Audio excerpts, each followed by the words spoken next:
Welcome to PowerUp, a podcast show hosted by Maurizio Di Paolo Emilio that brings life to some of the stories on power electronics technologies and products featured on powerelectronicsnews.com and through other AspenCore media publications.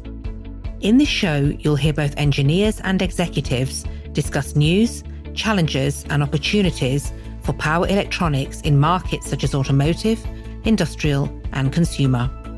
Here is your host, Editor-in-Chief of Power Electronics News and Embedded.com, Maurizio Di Paolo Emilio.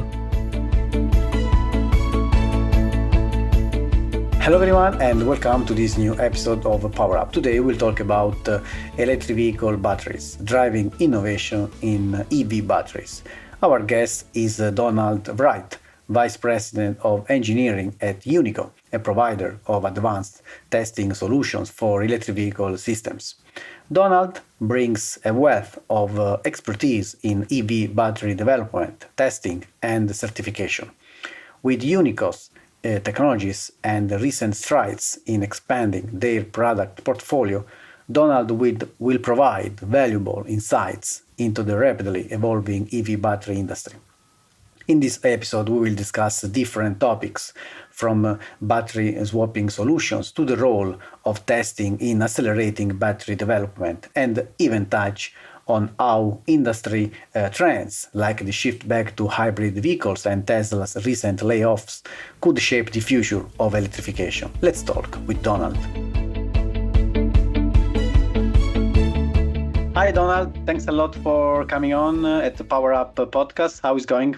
Excellent. How are you today?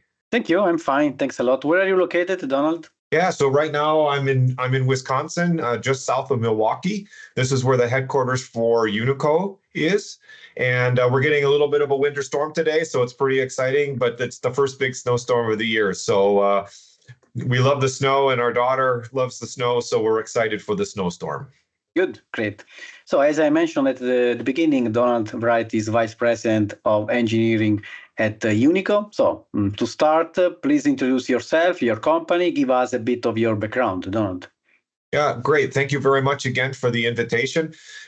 So I'm the Vice President of Engineering at Unico. Unico is a company that's been around for since 1967, doing digital control of drives. So they started in kind of the motion control industry. And then, of course, in the late 80s and 90s, they started moving into the automotive test space. And that, of course, then brought out the need to go into electrification test systems. So doing battery emulators for powertrains that combining combustion engines with hybrid electric motors. And then, of course, that then led into battery testing. And so Unico has more than 3 decades of hybrid and EV testing background. And so it's really an exciting company to be here. I personally have been in the battery test space for almost 20 years now. Started in developing automation test systems for 24/7, 365 battery pack testing for some OEMs. And then moved into product management, everything from big battery pack testing to module testing, and then also cell testing. And recently, Unico now is getting into cell formation, which is really exciting for me because really it allows us to bring our portfolio across the entire value chain or the circular economy of batteries. So really, really happy to be here talking to you today and excited to talk about some of the topics you have. Thank you, Donald. So let's start with the first topic, so battery swapping. So battery swapping is often highlighted as a potential solution to address charging downtime. So from development and testing standpoint, so what are the key technical challenges and considerations when designing and validating batteries for swapping solutions? So how does Unico's portfolio address these needs? Yeah, so I think battery swapping is a very interesting topic. And, both my wife and I drive EVs and we oftentimes take long trips. I even recently just had to drive to Chicago for a flight to Europe and had forgotten to charge my car or my truck. And of course, if I would have had a battery swapping station, on the way back after my flight, it would have been a much faster charging situation. However, I have a strong personal opinion about battery swapping. I think the logistics behind a battery swapping station is a bit more complicated. And really, the use case of the battery packs and what needs to happen during the development process is also very interesting. Because if you think about if you're a person that has an EV that has a swappable battery and you're used to getting, let's just say, 300 miles of range on a fully charged battery pack. If you go to a swap station and swap it out for a fully charged battery, and now this battery has maybe 3, 4, 6 years on it, and it only has 280, 270 miles of range fully charged, you're going to feel kind of slighted when you get your new battery, fully charged battery pack. So I think the whole user experience is really critical.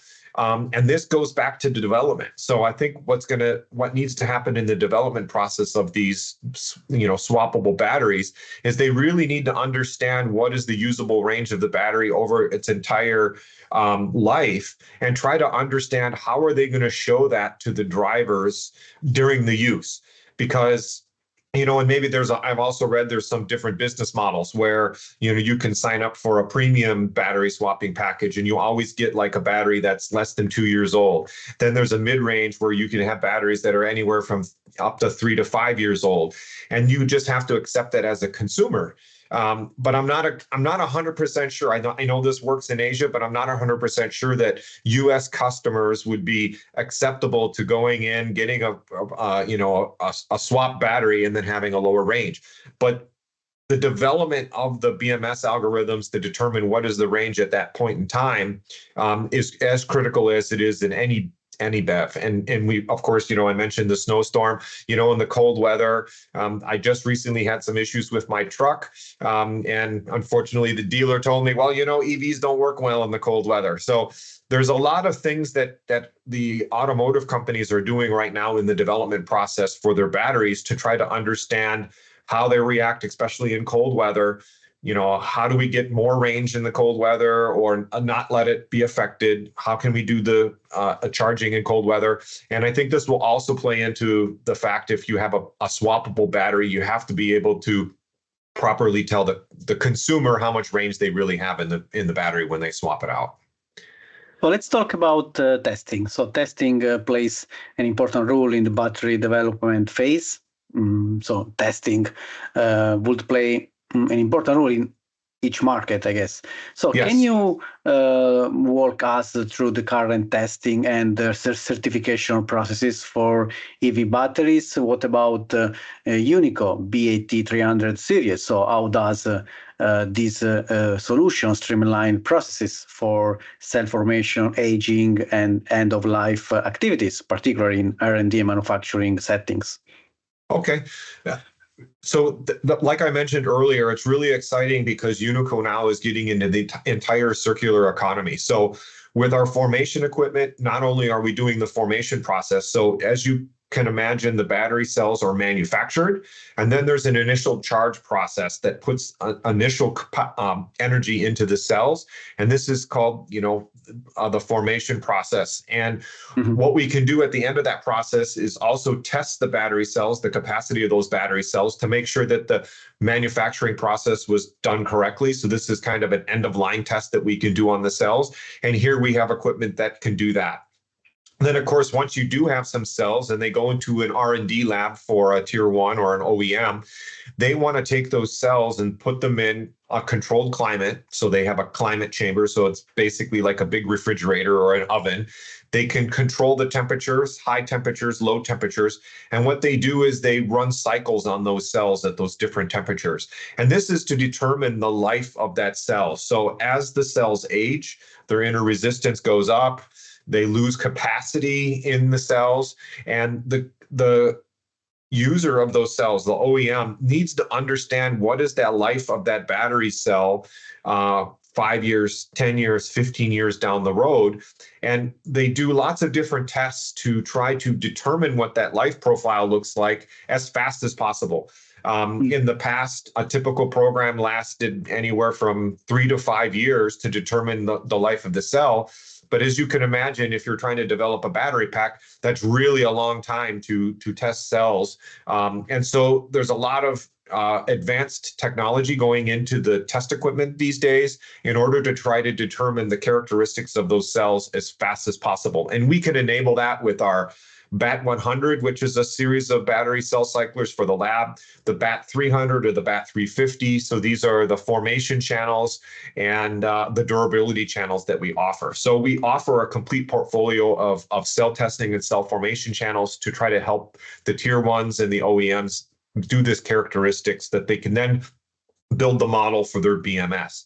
And then, of course, finally, once they get built up into modules and packs, that's where you do the big validation and the durability testing. Here you have the conditioning systems or the cooling systems or the heating systems in the case of cold weather testing for the battery packs. So you can see how the battery pack is actually going to operate and live in the vehicle, but in a controlled environment in the lab.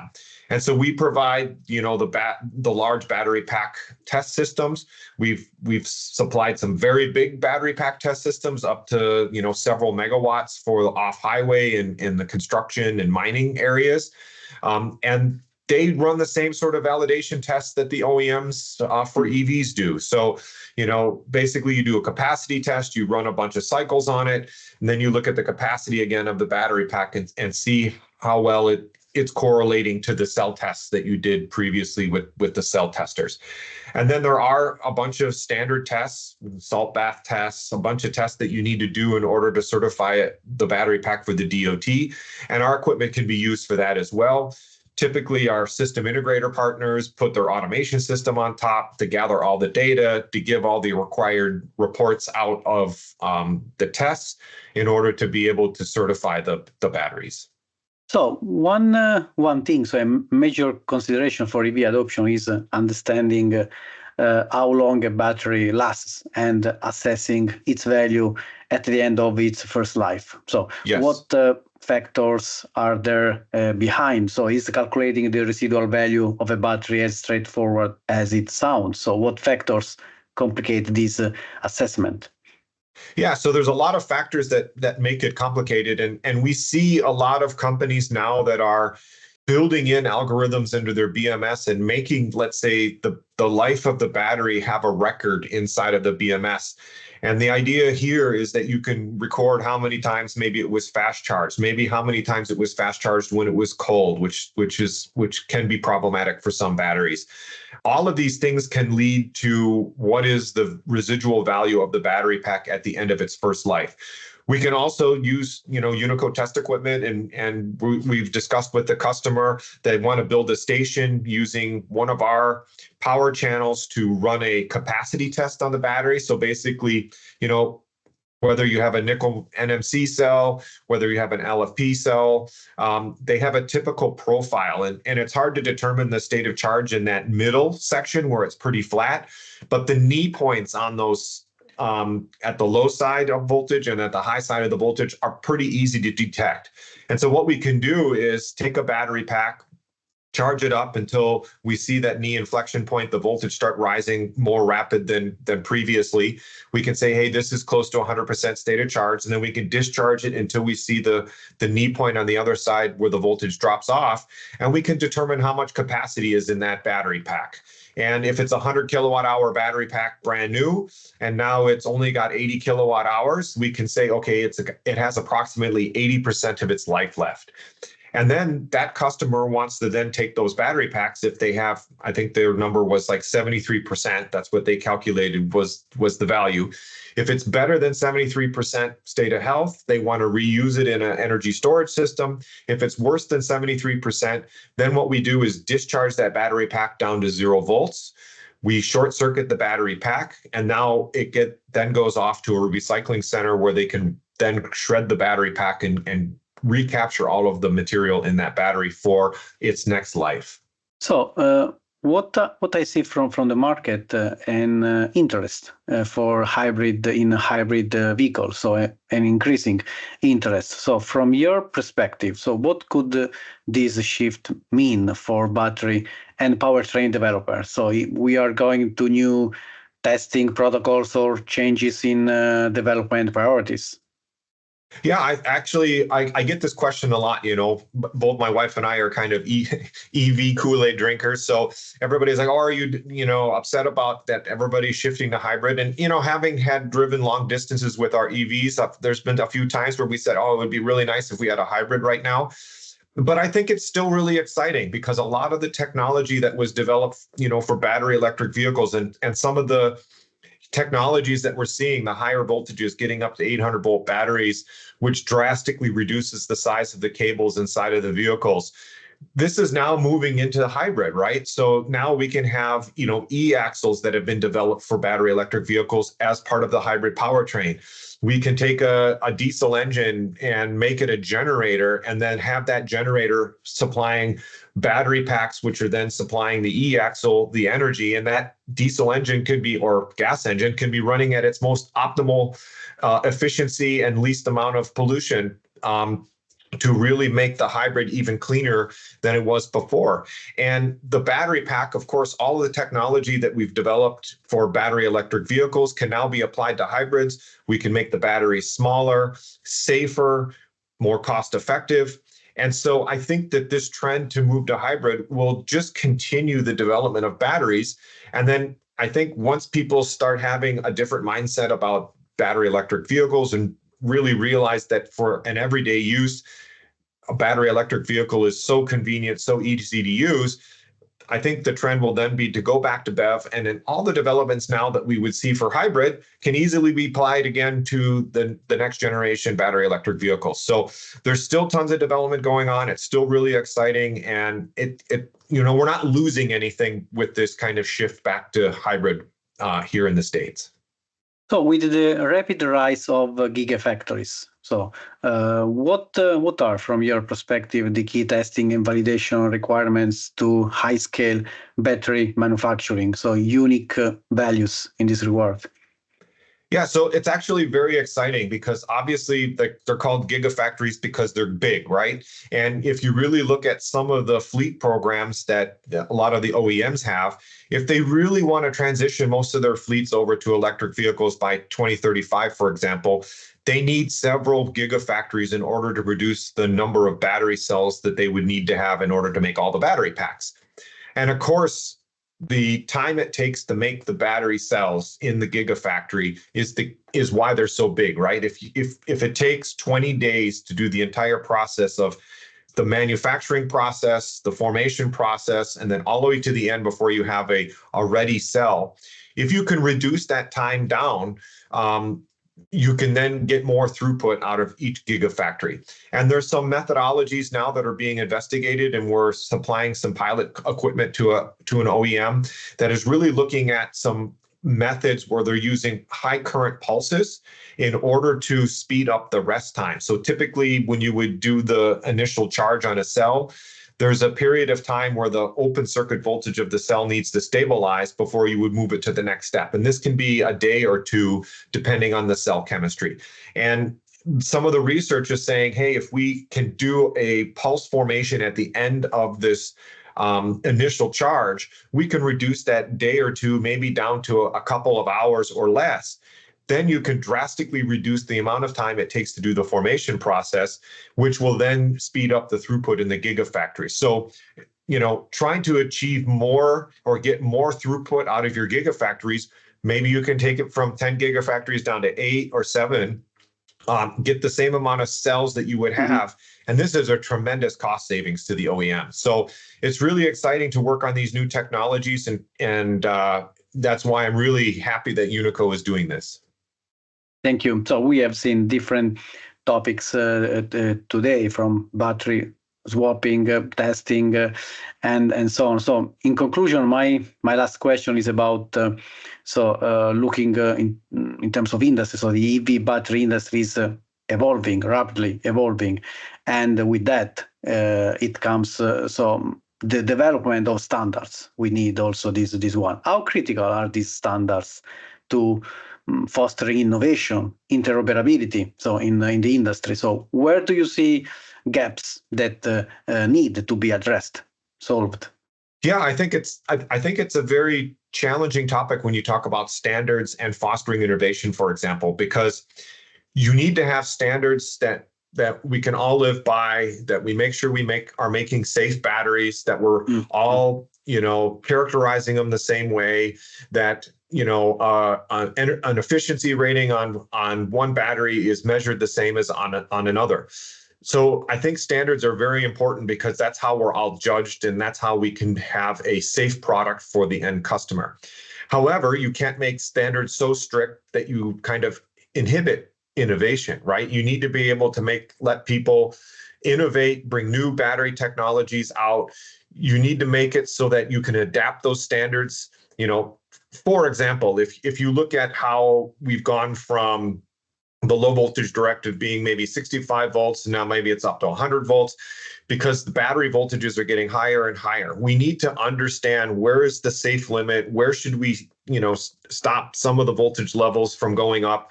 But we need to be able to adapt it, because we also know that there's some advantages to having higher voltages at different levels, and we need to be able to adapt to those changing technologies in the industry if we want to keep going with our innovation and make battery electric vehicles viable.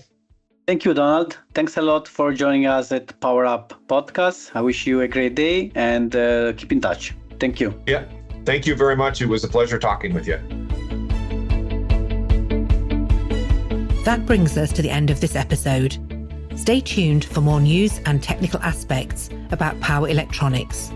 If you are listening to this on the podcast page at eetimes.com or powerelectronicsnews.com, links to articles on topics we have discussed are shown on this page.